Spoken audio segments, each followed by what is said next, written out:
পাবনার ঈশ্বরদীতে private car নিয়ন্ত্রণ হারিয়ে গাছের সঙ্গে ধাক্কা লেগে ৫ বন্ধুর মৃত্যু হয়েছে। এই ঘটনায় আরও ২ জন আহত হয়েছেন। গতকাল রাত ৮:৩০টার দিকে ঈশ্বরদী পাবনা মহাসড়কের দাসুরিয়া সুগার মিল এলাকায় এই দুর্ঘটনা ঘটে। নিহতরা হলেন মোহাম্মদ শাওন, সিফাত ইসলাম, শিশির হোসেন, নাইম ইসলাম, মোহাম্মদ বিজয়। তারা সবাই ঈশ্বরদী থানার দাসুরিয়া ইউনিয়নের আজমপুর গ্রামের বাসিন্দা। স্থানীয় ও পুলিশ সূত্রে জানা যায়, রাত ৮:৩০টার দিকে গাড়িটি ঈশ্বরদী থেকে পাবনার দিকে যাচ্ছিল।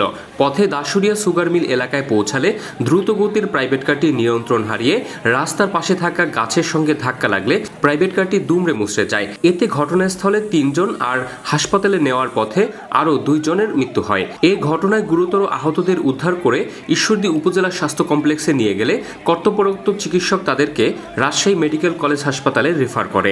স্থানীয়রা জানিয়েছেন, বৃষ্টির কারণে রাস্তা ভেজা থাকায় দুর্ঘটনার মাত্রা আরও ভয়াবহ হয়েছে।